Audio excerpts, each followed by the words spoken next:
Mr. Strong and the Ogre. Mr. Strong is the strongest person in the world. He is so strong he can balance an elephant on one finger, but quite recently it looked as though Mr. Strong might have met his match. One day Mr. Strong met little Miss Tiny on his way home from the shops. Little Miss Tiny was crying. "Whatever is the matter?" asked Mr. Strong. Little Miss Tiny told him she had been walking back to her house, carrying a lollipop over her shoulder, when a huge ugly ogre had leapt out from behind a bush, blocking her path. "Give me your lollipop," the ogre had demanded. Poor little Miss Tiny had no choice but to give the ogre her lollipop.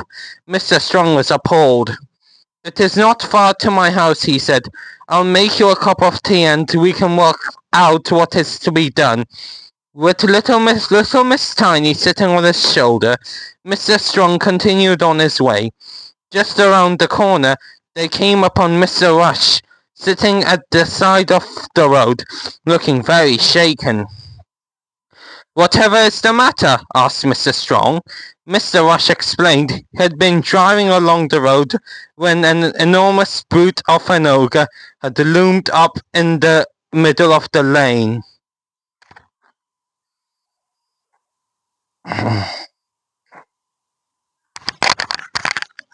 Give me your car," the ogre demanded.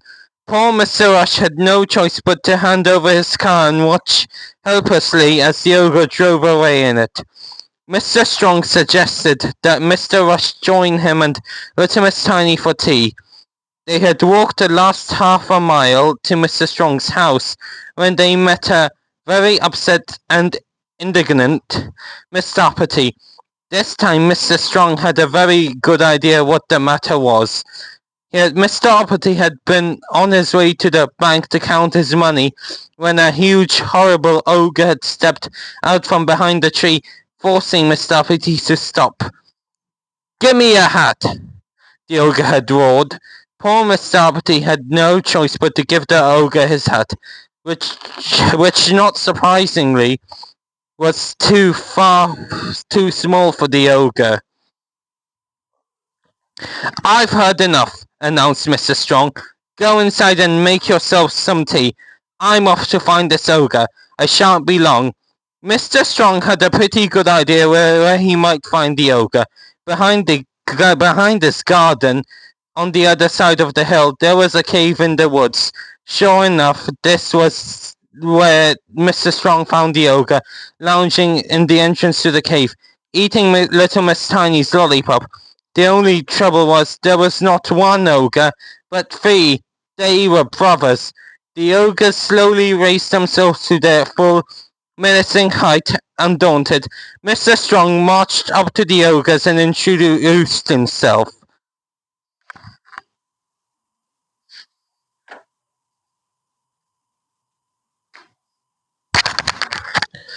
"Strong? You don't know the meaning of strong. Just look at her," mocked the biggest ogre. "If I am proved I am stronger than the three of you, will you apologize to my friends and promise to stop bullying?" asked Mr. Strong. "Stronger than the three of us," boomed the biggest ogre. "Even my little brother is stronger than you. Can he lift this?" asked Mr. Strong, raising a large rock above his head. "Easy peasy," said the smallest ogre. Mr. Strong passed the largest rock to the smallest ogre, but it was too heavy for him, and the ogre dropped it on his toe. "Oh!" he bellowed in pain. "Out of the way, Titch!" snarled the middle ogre, pushing the youngest ogre out of his way. "I bet you're too weak to pick that up," he taunted, pointing at a huge slab of stone. Mr. Strong smiled and lifted it effortlessly. "Your turn," said Mr. Strong. The middle ogre tried with all his might to lift the slab of the stone. He raised one end 3 inches off the ground before he dropped it, trapping his fingers underneath. "Oh!" cried the middle ogre in pain. "Let me have a go," thundered the third ogre, who was possibly the least clever of the three, but far but by far the largest. With an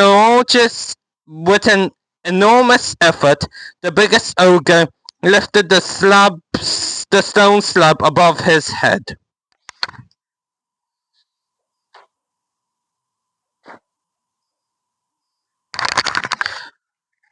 "Beat that!" he grunted through his gritted teeth.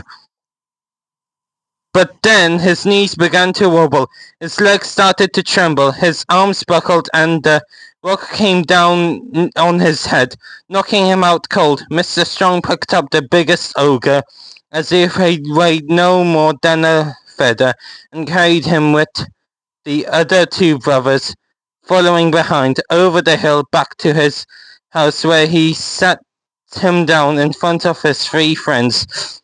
Now we have got all that nonsense out of the way," said Mr. Strong. "I think it's time you said sorry." "We're sorry," mumbled the three ogres in unison. We can't hear you," said Mr. Strong. "We're very sorry," said the three ogres brothers more clearly. "Now that's done, we can all have some tea," announced Mr. Strong. Which they did, although the ogres did not stay long, as tea parties are not really their thing.